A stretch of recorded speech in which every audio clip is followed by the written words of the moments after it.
Vamos lá, irmãos, hoje vamos dar continuidade ao nosso texto da carta de Paulo aos Efésios. Hoje vou falar um pouco mais baixo. A minha dor de garganta está insistente, na verdade não é uma dor, só rouquidão mesmo.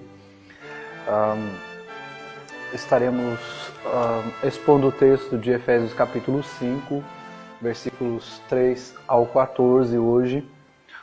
Como nós iniciamos semana passada, semana retrasada, capítulo 4, nós terminamos.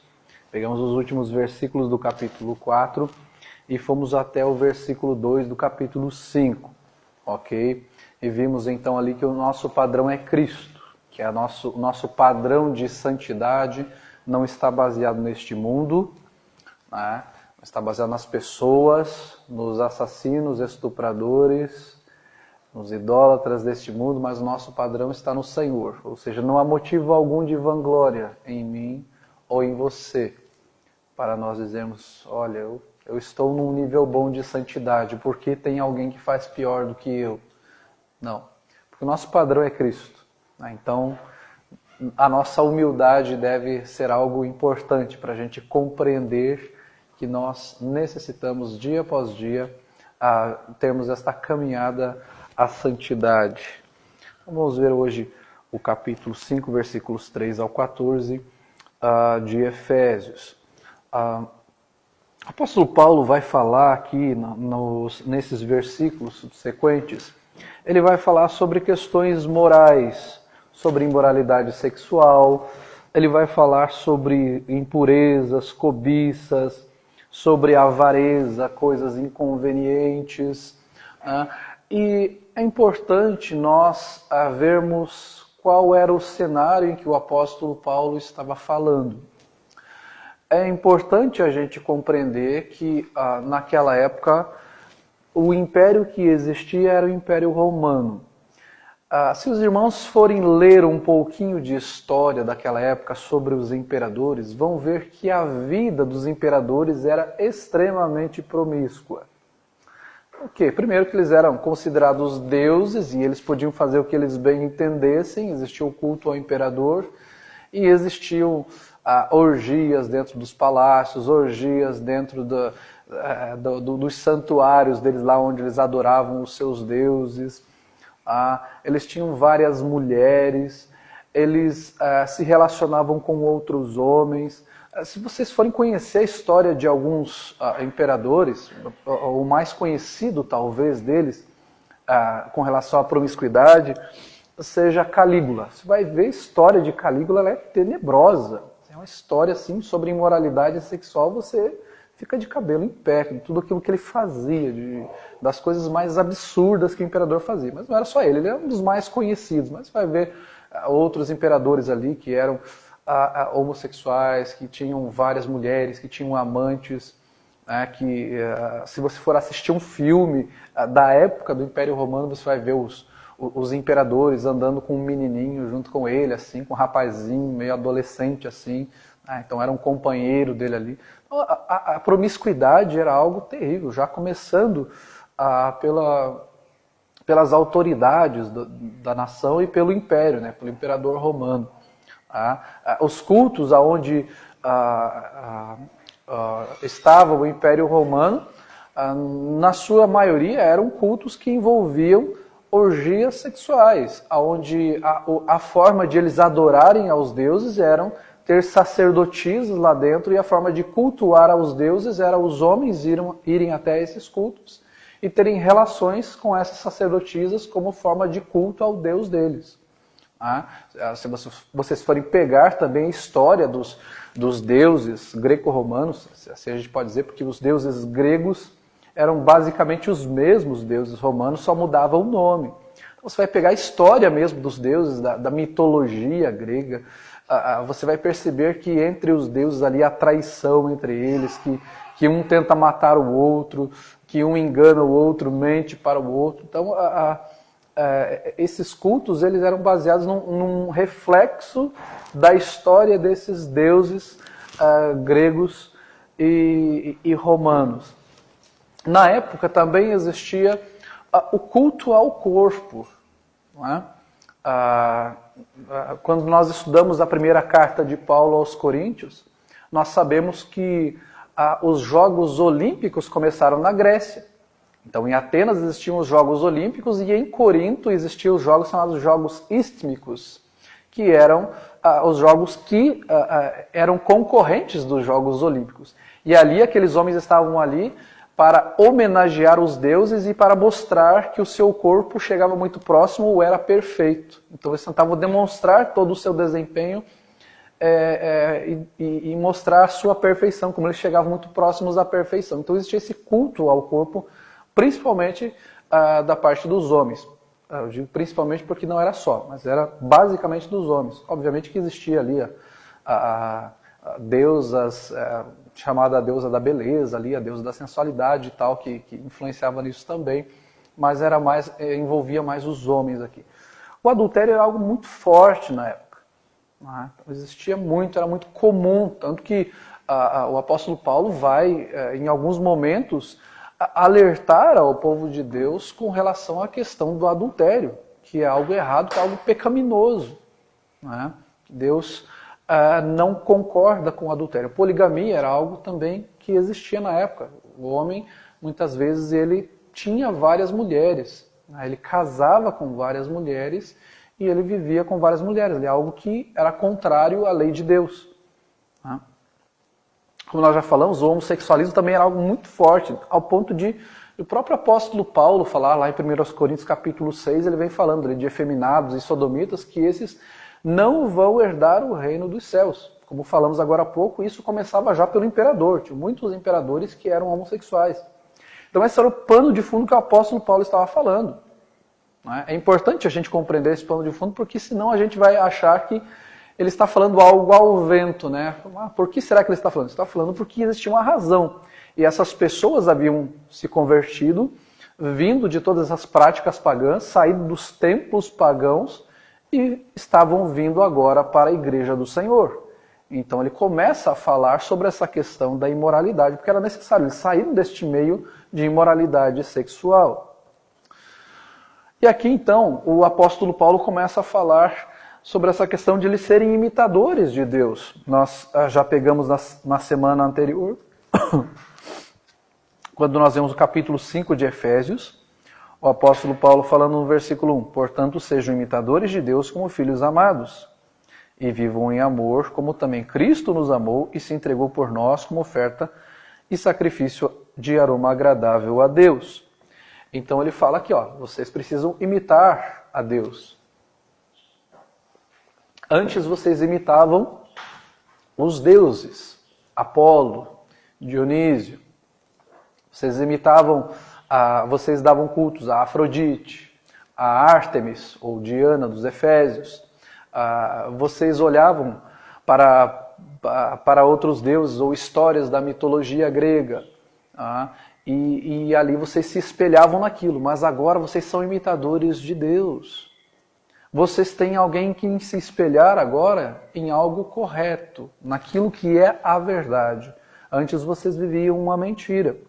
E então o apóstolo Paulo ele continua, quando ele fala de serem imitadores de Deus, no versículo 3 ele fala o seguinte: entre vocês não deve haver nem sequer menção de imoralidade sexual, como também de nenhuma espécie de impureza e de cobiça, pois estas coisas não são próprias para os santos. Não haja obscenidade, nem conversas tolas, nem gracejos imorais que são inconvenientes, mas ao invés disso, ações de graças. Então o apóstolo Paulo fala, vocês devem evitar esse tipo de comportamento. Ele fala no versículo 3, não deve haver nem menção entre vocês sobre esse tipo de coisa, sobre imoralidade sexual. Esse tipo de coisa vocês faziam antes, quando vocês iam nos templos pagãos, quando vocês eram idólatras e vocês faziam oferendas aos deuses, quando vocês eram adúlteros, quando vocês eram efeminados, mas agora vocês foram transformados pelo Senhor e isso não deve haver nem menção entre vocês. A vida de vocês mudou, vocês foram transformados e agora vocês são imitadores de Deus. não haja menção entre vocês de nada disso, de nenhum tipo de impureza, de cobiça, da cobiça ao que é do outro, da inveja, de pensar, eu quero que isto seja meu, eu quero que esta pessoa seja minha, eu quero que este bem seja meu, que este carro seja meu, no nosso caso aqui, essa carruagem seja minha, esta casa. E ele fala, estas coisas não são próprias dos santos. Isso não é característica de um filho de Deus. Porque vocês são imitadores de Deus a partir de agora e vocês devem, então, evitar, repelir, nem sequer mencionar no meio de vocês. Não deve ser nem cogitado algo desse tipo. Se vocês faziam antes, agora não fazem mais. A vida de vocês é diferente. E então ele fala, vocês precisam se afastar da imoralidade e de conversas pecaminosas. Do meio em que vocês viviam, havia todo tipo de moralidade que começava na conversação. Mas esse tipo de coisa não deve haver no meio de vocês. Se antes vocês tinham esse tipo de conversa no mundo, na sociedade, na igreja é algo diferente. Este tipo de conversa, esse tipo de atitude não deve haver entre vocês. Mas o que deve haver entre vocês? Ações de graças. Palavras e atitudes que glorifiquem a Deus. Uma vida voltada para o Senhor. É aquela frase que o pessoal sempre fala, né? O que Jesus faria no meu lugar? Será que Jesus faria ou falaria o que eu estou falando? Então tudo o que eu falar deve ser com ações de graça, deve ser para glorificar ao Senhor. Aquilo que eu penso, aquilo que eu faço deve ser para glorificar ao Senhor. Então é afastar-se de tudo aquilo que é mal, afastar-se do mundo, afastar-se das práticas errôneas. Aquilo que eu fazia eu não faço mais, porque eu fui transformado pelo Senhor. Mas o que acontece hoje em nossa sociedade? Vamos ver se existem algumas semelhanças com a sociedade daquela época. A promiscuidade continua existindo entre governantes. Nós sabemos que muitos governantes, prefeitos, presidente, os políticos, deputados, senadores, vereadores, volta e meia existe um escândalo envolvendo adultério, relações sexuais ilícitas. Em nosso país não existe tanto isso, porque a corrupção é tão grande no nosso país que as pessoas nem ligam mais. Ele traiu a esposa. Isso é muito pequeno diante de todos os escândalos que acontecem na política. Mas em outros países, o político chega até a perder o mandato por um escândalo como esse. Em países de primeiro mundo, principalmente, é um escândalo tão grande que a pessoa ela renuncia, de tão vergonhoso que é aquilo. Tem presidentes que quase perderam o seu mandato por causa disso, por causa de escândalos com secretárias, com outras mulheres. Artistas que a gente vê por aí, você vê hoje um artista, ele está casado com uma pessoa, daqui a pouco está casado com outra. Né? Para aqueles que têm uma certa idade já, parecida com a minha, um pouco mais, devem lembrar da Elizabeth Taylor. Ela se casou 7 vezes. O Fábio Júnior, se não me engano, ele casou 8 ou 9 vezes. Aí nós pegamos artistas hoje e eles casam assim como se fosse algo natural, casar e daí ano que vem eu descaso e caso de novo e caso. E as pessoas falam, não, é porque eu preciso ser feliz, então eu caso 8, 9, 10, 15 vezes. Tem histórias de pessoas que casaram 30 vezes. Você pensa, é um casamento por ano, às vezes mais de um por ano. Então, se torna algo fútil. O casamento se torna, ao invés de ser algo valoroso, algo dado por Deus, algo sagrado, se torna algo fútil, algo pequeno, em que se eu não quero mais, eu passo para frente. A fila anda, muita gente não fala assim. Então existe muita promiscuidade entre artistas, na sociedade mesmo. Casos de fornicação, do relacionamento fora do casamento ou antes do casamento. Isso é muito normal, infelizmente na sociedade nem se liga mais. Você acha natural, você começa a namorar, o namorado ou a namorada já pode ir um na casa do outro. E há índices espantosos dentro da igreja do Senhor, onde pessoas têm não só feito, mas a igreja tem aprovado esse tipo de situação. Onde namorado pode ir na casa da namorada lá e os dois podem dormirem juntos, podem ter relação antes do casamento. O adultério se tornou algo comum também, as pessoas já nem ligam mais, parece que não, está tudo normal, o que importa é você ser feliz. É errado, é pecaminoso. Existe algo, até ali no site do Globo esses dias, existe um novo tipo de amor, entre aspas, chamado poliamor. Onde uma pessoa ela pode ter relação de namoro ou de casamento com várias pessoas. É diferente de poligamia. O poliamor, a pessoa ela pode estar casada, por exemplo, o homem ele está casado com uma mulher e ele pode pensar, eu quero adicionar um outro homem no relacionamento. E daqui a pouco adicionar uma outra mulher e um outro homem. Existem casos de 2 mulheres com um homem com 2, 3 mulheres, 2 homens com 3 mulheres, e vivem todos juntos. Existem casos até no Brasil onde esse tipo de, entre aspas, amor, as pessoas entraram na justiça para serem consideradas como família. Então, o relacionamento se tornou algo que eu faço do jeito que eu bem entender. Se tornou algo fútil. Se tornou algo que não tem valor algum. Porque você vai abrindo brechas, você vai dando concessões e as pessoas vão inventando cada vez mais coisas. As exposições artísticas, entre aspas, que aconteceram nos museus, onde crianças iam presenciar aquelas cenas, né? Onde tinham uma imagem que seria de Jesus ali com um aparelho sexual na mão, onde tinha um homem tendo uma relação com um animal ali, onde tinham cenas terríveis. E isso se chamava de arte. Olha, você pode ver a arte lá. Ou uma criança ali de no máximo 10 anos, 9, 10 anos, tocando num homem totalmente nu. E as pessoas consideram isso normal, e se você critica, elas falam, não, você está atrasado. Você não entende que isso é arte.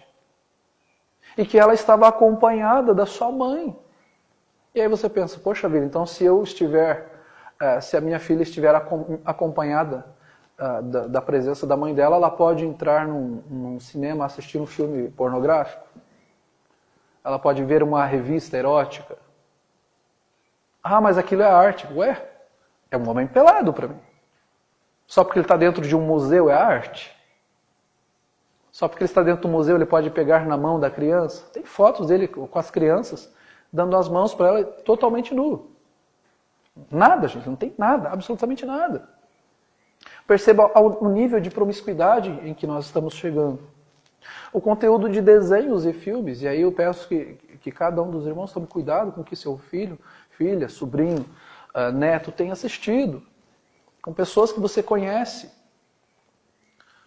Não são apenas filmes, desenhos. Tem princípios dos desenhos que eu já não permito mais que minhas filhas assistam. Que estimulam as crianças a serem desobedientes aos pais. Que estimulam as crianças a gritar com seus pais. Que passam a mensagem de que a sua mãe que é esperta, linda e maravilhosa, mas o seu pai é um bobão. Tem muito desenho que passa esta mensagem.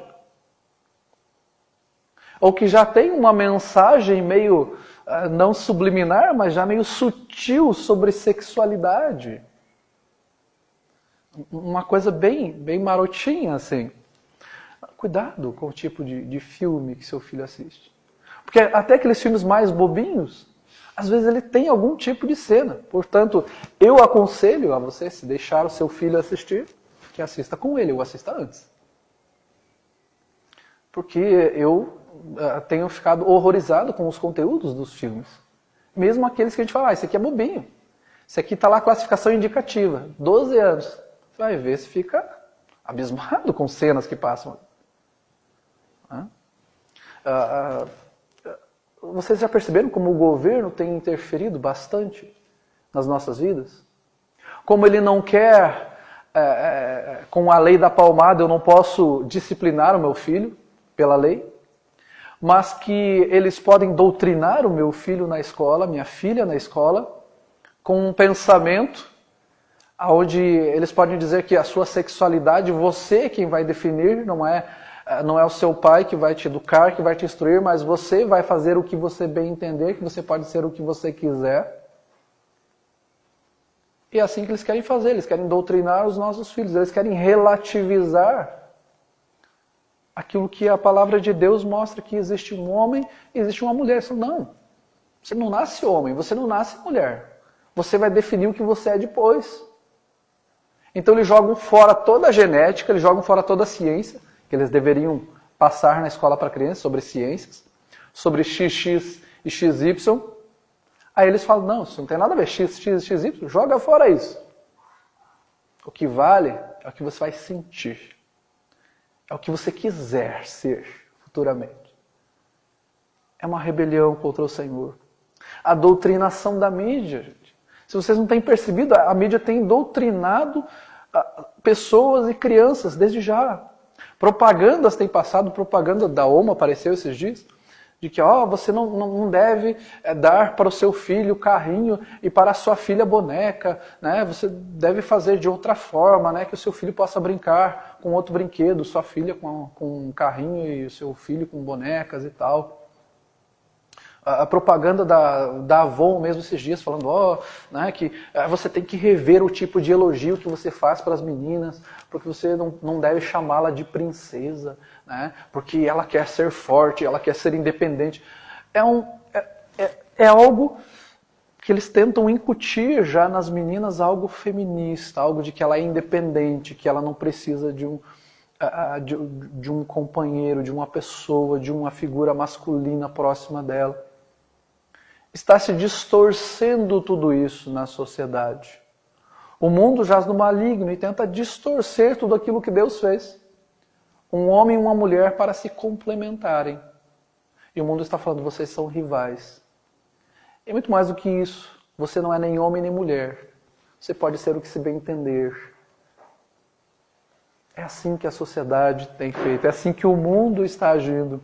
É desta forma que nós temos sido atacados. Dia após dia, cada vez mais, de forma cada vez mais aberta. Nós vemos também o culto ao corpo do ser humano. E isso também envolve a promiscuidade. Porque o que nós vemos aqui, não há nenhum erro nisso aqui. Os exercícios físicos, há algo de errado? Claro que não. Já fala que nós somos templo do Espírito, nós devemos cuidar bem do nosso corpo. Ótimo isso. A questão é qual é o objetivo e qual é a sua motivação de você cuidar do seu corpo. Por exemplo, agora estamos no verão. Eu não tenho assistido muito jornal, eu não gosto muito de assistir o jornal, porque tem sido uma qualidade péssima os jornais ultimamente. Eu vejo mais notícias na internet, aquilo que me interessa. Mas normalmente, todo ano, quando está chegando o verão, aparece o pessoal nas academias malhando. Aí se arrebentando lá na academia, falando, quero perder 10 quilos em um mês, porque eu quero ir para a praia, eu quero caber no biquíni. Eu quero perder 12 quilos em 40 dias, porque eu quero ficar malhadão, saradão, bombadão. O cara quer mostrar o corpo, ele quer mostrar que ele tem o peitoral, que ele quer mostrar o tanquinho, ele quer mostrar o bração e tal. É o culto ao corpo. Eu já fui em academia, quando eu fui fazer concurso público e precisava de teste físico, e depois disso acompanhei também o meu sogro por motivos de saúde dele. E você chegava lá e era patético. O cara fazia uma série de exercícios, aí ele ia lá no espelho, dava aquela olhadinha pro lado, dava aquela erguidinha aqui para ver se estava trabalhadinho o seu abdômen. É o cara que cultua o corpo. Ou ele vem aqui assim, dá uma olhada pro lado para ver se não tem ninguém olhando, como se não tivesse um monte de espelho e você não conseguisse ver mesmo de costas. Chegava lá e fazer assim. Pegando no braço assim. Deixa eu ver se já inchou o braço. É o culto ao corpo. Na academia que eu estava não tinha nem espelho no banheiro, porque senão o pessoal ia ficar o dia inteiro dentro do banheiro lá se olhando. É o culto ao corpo. É igual na época da Grécia Antiga. O pessoal quer ser lá igual os deuses. Eu quero ser igual aos deuses do Olimpo. Saradão, rasgadão. Culto ao corpo. Produtos de beleza, nada de errado em produtos de beleza. Mas existem não só mulheres, também homens, né? Os metrosexuais. Os caras gastam o salário inteiro só com creme. Com perfume. Nada de errado passar um creminho, passar um perfume é bom. Toma um banho, passa um sabonetinho, um creminho. Mas tem pessoas que se endividam por causa de produtos de beleza. Agora se essa novidade, eu vou comprar essa. Se chega na casa da pessoa, assim, se abre aquele armário lá, se é soterrado pelos cremes. Porque a pessoa ela tem esse ideal de beleza de que ela acha que se ela comprar aquele creme, ela vai ser a Gisele Bündchen. Essa é a motivação dela, não é só se cuidar. Ela cultua o corpo. Aquilo é transformado, ela cultua a si própria. Não é o apenas se cuidar.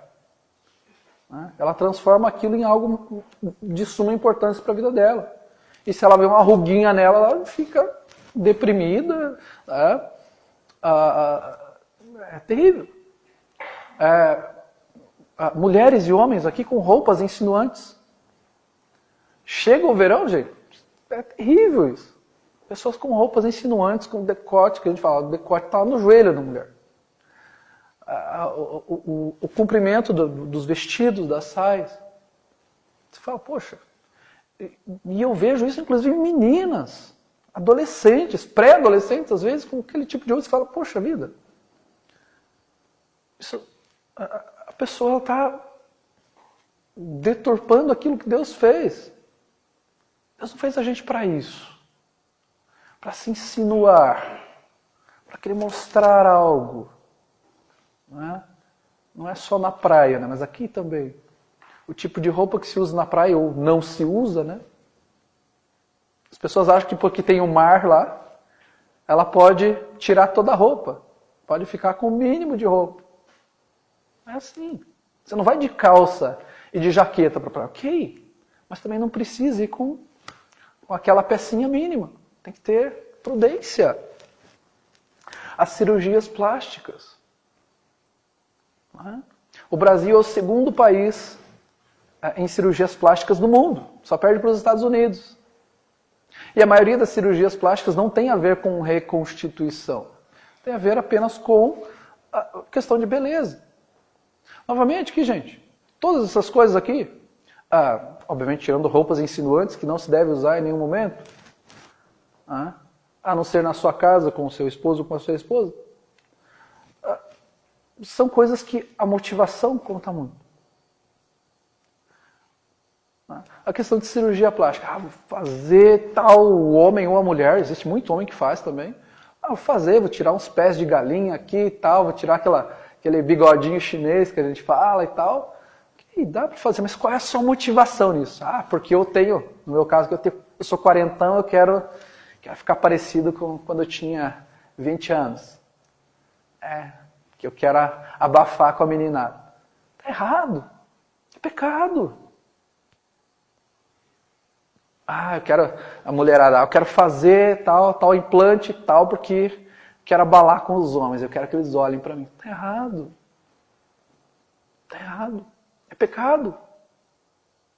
É promiscuidade. É o culto ao corpo. Você está cultuando si próprio, não é para a glória de Deus, não é com ações de graças. Então o apóstolo Paulo fala, por que não participar destas coisas então? Versículo 5, ele fala. Porque vocês podem estar certos disto. Nenhum imoral, ou impuro, ou ganancioso, que é idólatra, tem herança no reino de Cristo e de Deus. Ninguém os engane com palavras tolas, pois é por causa destas coisas que a ira de Deus vem sobre os que vivem na desobediência. Ele está falando aqui, olha, estas pessoas, no versículo 5, elas não têm herança no reino de Deus. Elas não são crentes, elas não conhecem o Evangelho. As pessoas que têm esse tipo de princípio, de fazer o que fazem, elas não querem glorificar a Deus, elas querem satisfazer a si próprias. A imoralidade sexual ela tem a ver com autossatisfação. Ela não tem a ver com algo que vai glorificar ao Senhor. Ela, entre aspas, glorificava os deuses gregos ou romanos. Ou seja, aquilo era a prova de que ele não conhecia o Evangelho. O Evangelho, quando entra na nossa vida, nós o compreendemos e largamos de tudo isso e a nossa motivação muda completamente.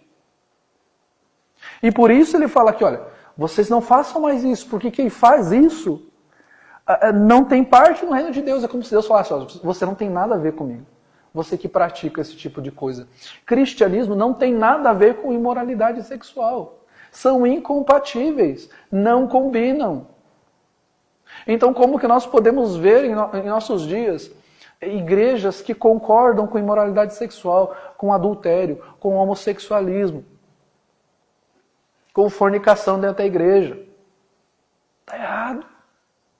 Tem que repreender, tem que exortar, tem que disciplinar. E é isso que o apóstolo Paulo está falando. Estas pessoas não têm herança no reino de Deus. Ele fala aqui das questões de imoralidade e ele fala do ganancioso. Ele coloca junto a ganância, né, que tem a ver com o culto ao dinheiro. Ele fala, aquele que é ganancioso, aquele que ama ao dinheiro, ele é idólatra. Você acha, como se ele estivesse falando para os efésios ali, vocês acham que o idólatra é só aquele que vai adorar os deuses gregos, que vai adorar a Diana dos Efésios lá, a Ártemis, né?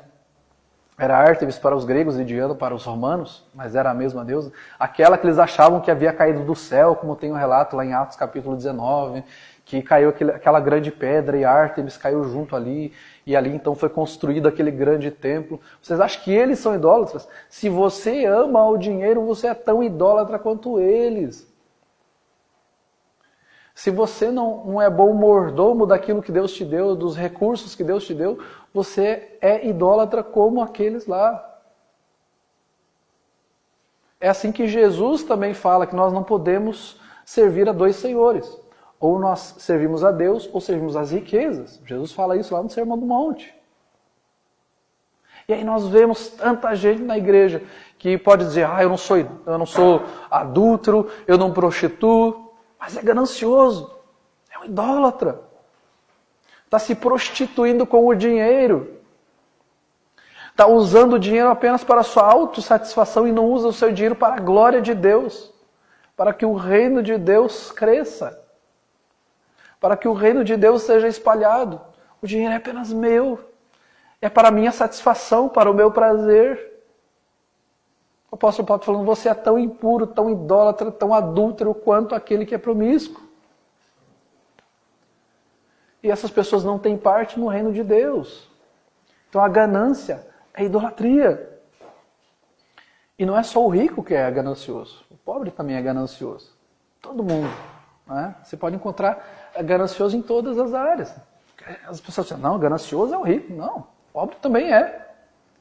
Ele pode ter um pouquinho ali e fala, isso aqui é meu e eu faço com o que eu bem quiser, porque eu trabalhei e não está nem aí.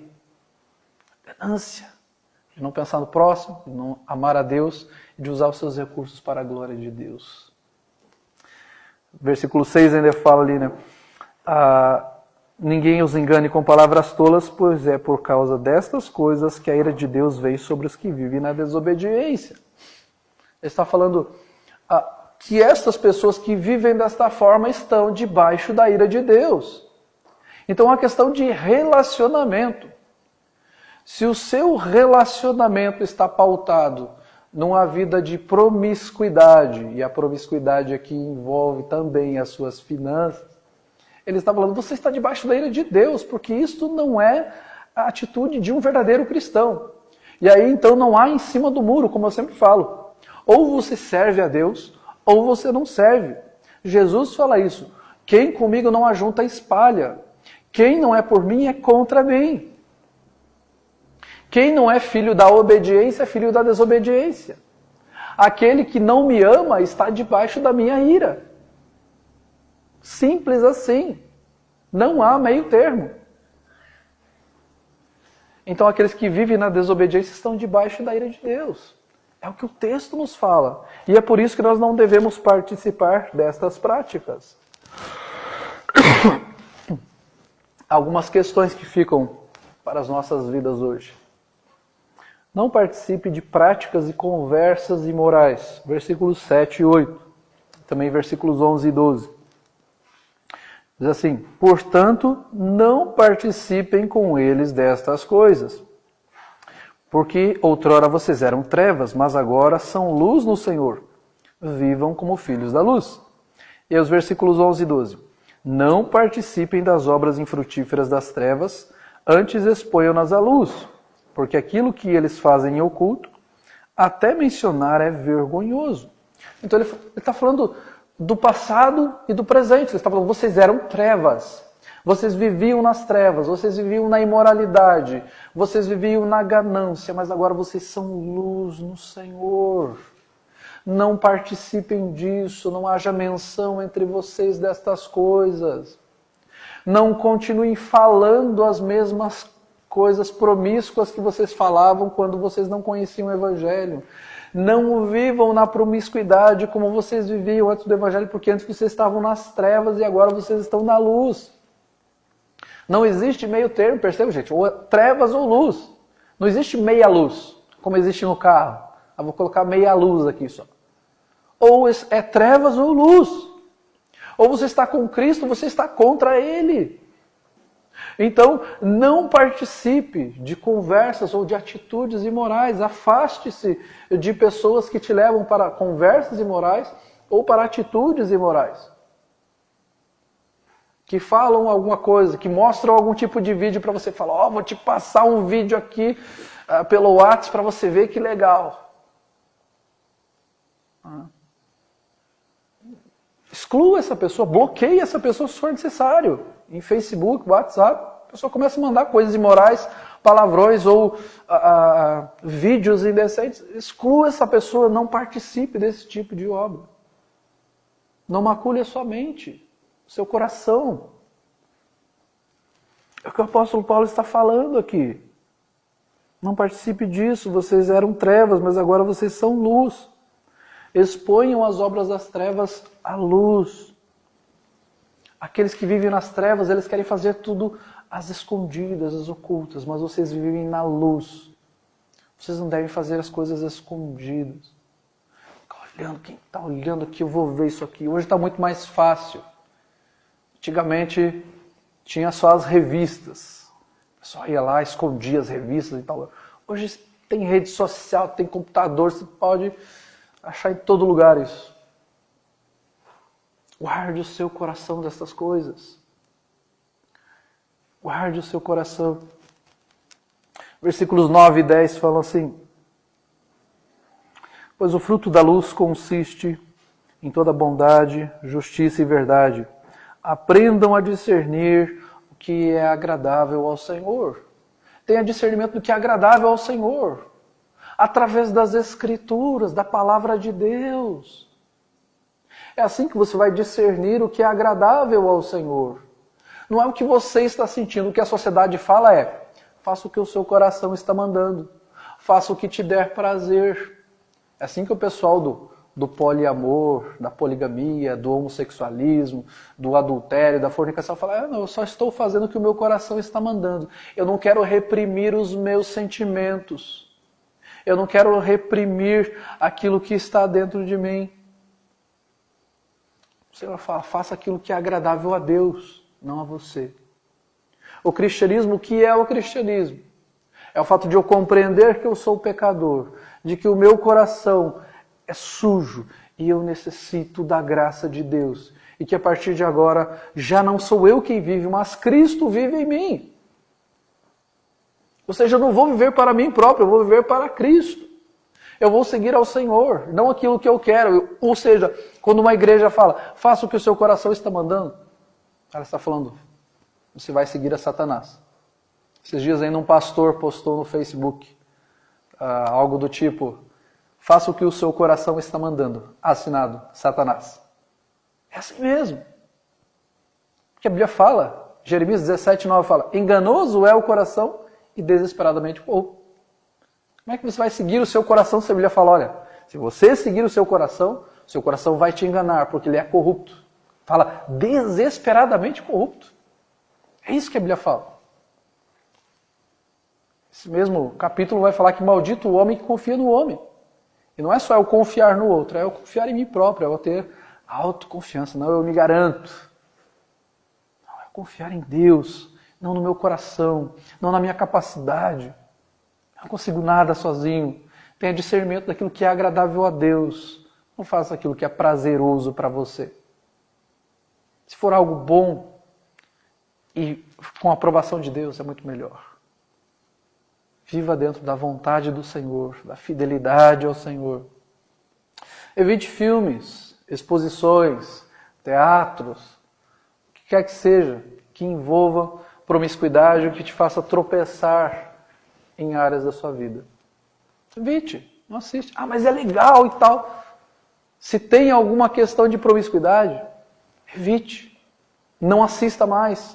Não vá ao teatro. Não vá àquele museu porque tem aquele tipo de situação. Evite. É legal ir ao cinema? Claro que é. Mas nós sabemos que existem até desenhos terríveis. Nós temos um irmão aqui da igreja que foi assistir um desenho com as crianças, se não me engano Era do Gelo, já não lembro qual deles era, mas que falou, olha, aquilo lá era... O que tinha de insinuação ali era coisas absurdas, tenebrosas. Eu ouvi vários comentários de várias pessoas sobre isso. É um desenho que é legal, que você fala, poxa, esse desenho é legal. Mas cheio de insinuações, cheio de duplo sentido. E aí a criança já pequena, com 3, 4, 5 anos, vai aprendendo a usar daquelas coisas de duplo sentido, da malícia, ao invés de nós ensinarmos essas crianças a viverem nos caminhos do Senhor. Novamente, gente, não é questão de, então não pode assistir nada. Não é isso. É você ser prudente com aquilo que você, seu filho, seu neto, seu sobrinho vai assistir. Naquilo que você puder instruir. Então evite questões assim que possam te fazer tropeçar ou uma pessoa da sua família. Não promova a imoralidade. Versículos 12 e 13 nos fala isso. Porque aquilo que eles fazem em oculto, até mencionar é vergonhoso. Mas tudo que é exposto pela luz torna-se visível, pois a luz torna visíveis todas as coisas. Então ele está falando aqui, não fique promovendo o que o outro está fazendo. Né? Não fique algo que alguém faz aqui, agora vamos comentar aqui e tal, né? Aquilo... E começar a promover aquela situação. E começar a falar daquilo. Nós temos que alertar, sim. Mas não a gente ficar promovendo e enfatizando toda hora. E mostrando imagens. E mostrando os vídeos. Aí mostrando olha a foto aqui e tal. Não fica promovendo isso. Ele fala que até mencionar é vergonhoso. Mas o fato é que nós temos o objetivo de alertar. Como o apóstolo Paulo fazia, olha, cuidado com a imoralidade, cuidado com essa situação, cuidado com fornicação, com adultério, por causa dessas situações que estão acontecendo. Mas não vamos promovê-la. Vamos promover o Evangelho do Senhor. Né? Traga à luz o Evangelho do Senhor. Seja prudente na maneira de você se vestir, homem e mulher. Não é só mulher, o homem também. Seja prudente. Estamos chegando no verão e até na nossa cidade esquenta bastante. Seja prudente. Cuidado com o tipo de roupa que você usa. Cuidado com a transparência, com o decote, com isso. Não estou falando para ninguém usar burca aqui. Estou falando para ser modesto. Para entendermos o que é algo bonito de algo vulgar. As pessoas perderam isto, perderam a noção. Elas acham que o vulgar é bonito. Não é. Aí as mulheres saem vestidas como se estivessem num baile funk. E o homem lá sai na rua lá como se ele estivesse num campeonato de Mr. Universo. Lá, com aquela roupa mínima e desfilando com os seus músculos. Então, seja prudente com a maneira de você se vestir. Né? Se você vai à praia, né? Novamente, você não precisa usar burca, calça e jaqueta na praia. Mas seja discreto com as roupas que você vai usar. Né? Use uma roupa discreta. Né? Uma roupa que não vai chamar a atenção de outros, homens ou mulheres. Cuidado com aquilo que você veste. Né? Tenha uma visão realista do seu corpo. Tenha uma visão realista. Não adianta você olhar para aquela foto daquela atriz de cinema ou aquele ator e falar, eu vou ficar parecido com esse cara aqui, eu vou malhar todo dia, vou tomar uns negócios. Eu tenho uns amigos, uns conhecidos que os caras começaram a tomar umas bombas lá, os caras ficaram todos rasgadão. O cara quer ficar parecido com não sei quem, quer ficar com o bração desse tamanho, quer ficar com a pernona assim e tal. Tem uma visão realista. A estrutura do seu corpo é diferente da estrutura do corpo de qualquer outra pessoa. Todos nós somos diferentes. Existem pessoas que é impossível que elas fiquem magérrimas, porque a estrutura óssea dela é diferente. Para homens, tem homens que é impossível que eles fiquem musculosos ou coisa assim, porque a estrutura do corpo dele, a saúde dele é diferente. A estrutura que um artista tem lá, os milhões que ele tem para contratar um personal trainer, para todos os suplementos que ele vai tomar, todo o acompanhamento que ele vai ter, nós não temos condição de ter isso. As cirurgias que eles fazem, aí eles falam, a mulher acabou de ter um filho lá, há 2 semanas e ela já está com o corpo esbelto. É só exercício e alimentação. Vá. 2 semanas depois do parto é só exercício. Gente, eles têm toda uma estrutura por detrás deles.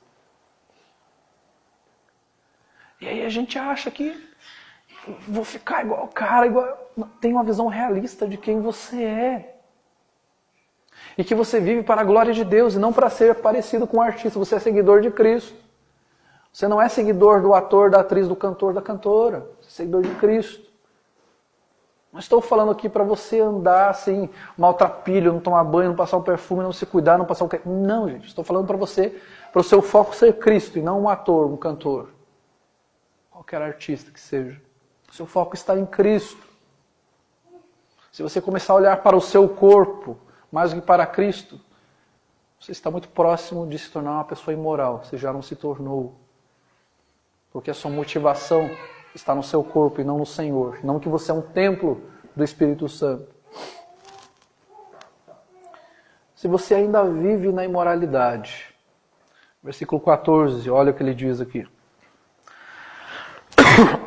Por isso é que foi dito, desperta, ó tu que dormes, levanta-te de dentre os mortos e Cristo resplandecerá sobre ti.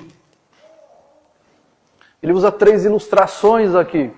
Ele fala, desperta, você que está dormindo, você que está num sono, inanimado ali. Desperte para Cristo.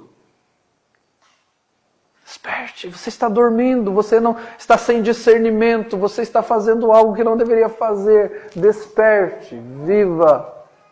Saia da morte para a vida, ele fala aqui. Levanta-te dentre os mortos, aquele que não crê em Cristo está morto em seus delitos e pecados. É o que a Bíblia fala. Ele vos deu vida, estando vós mortos em vossos delitos e pecados. Levanta-te dos mortos, se você vive na imoralidade, saia da morte para a vida. Venha para Cristo. E o versículo ainda fala, Cristo resplandecerá sobre ti, ou seja, você está em trevas, se você não crê em Cristo, se você vive na imoralidade, você está em trevas, venha para a luz, que Cristo resplandecerá sobre a sua vida. Ou seja, o que o texto está nos falando aqui e o capítulo 1 já vai falar que o Senhor nos elegeu antes da fundação do mundo, que Ele nos predestinou, ok, tudo isso é correto, mas a Bíblia também fala algo que também é correto, que o homem e a mulher são responsáveis pelos seus atos, e o Senhor nos convida para crermos no Evangelho. Ele fala, desperte, viva, que o Senhor resplandecerá sobre você. Ele está mostrando as atitudes daquele que não é um crente em Cristo. E fala, você precisa despertar e vir para Cristo, senão você está debaixo da ira de Deus. Venha para o Senhor, Ele é gracioso, Ele é amoroso, Ele é misericordioso, Ele vai mudar o seu coração. A Bíblia fala que Ele vai tirar o seu coração de pedra e colocar um coração de carne. Ele vai te dar princípios diferentes. Capítulo 4 vai falar de Ele nos tirar aquela velha roupagem, nos renovar e nos revestir. Nos tirar aquela roupa maltrapilha. Ele vai nos banhar, nos lavar com o lavar regenerador do Espírito Santo. E vai nos revestir da vida em Cristo. Esta é a verdadeira transformação em Cristo. Ele nos tira de uma vida de adultério, não só o adultério na questão da moralidade, mas do adultério espiritual, para uma vida de fidelidade para com Ele. É assim que o Senhor trata lá nos profetas. Ele fala, olha, eu tirei vocês de uma vida de prostituição para vocês serem a minha noiva, para eu cuidar de vocês. E é isso que ele vai falar aqui ainda no capítulo 5, falando que Cristo deu a vida pela sua igreja, como o marido da vida deveria dar a vida pela sua esposa. Cristo deu a vida pela igreja, porque Ele amou esta igreja.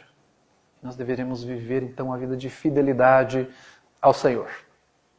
Que o Senhor nos abençoe, que o Senhor nos capacite a honrá-lo, a viver uma vida de santidade ao Senhor, porque Ele nos transformou, Ele nos deu nova vida. Ele nos deu uma vida para nós vivermos amando a Ele e negando tudo aquilo que o mundo tem colocado como algo correto, como algo prazeroso e bom. Porque nós vamos encontrar a virtude, a fidelidade e a salvação apenas em Cristo. Vamos orar, irmãos. Senhor nosso Deus, Tua palavra é viva e eficaz, Tua palavra é maravilhosa.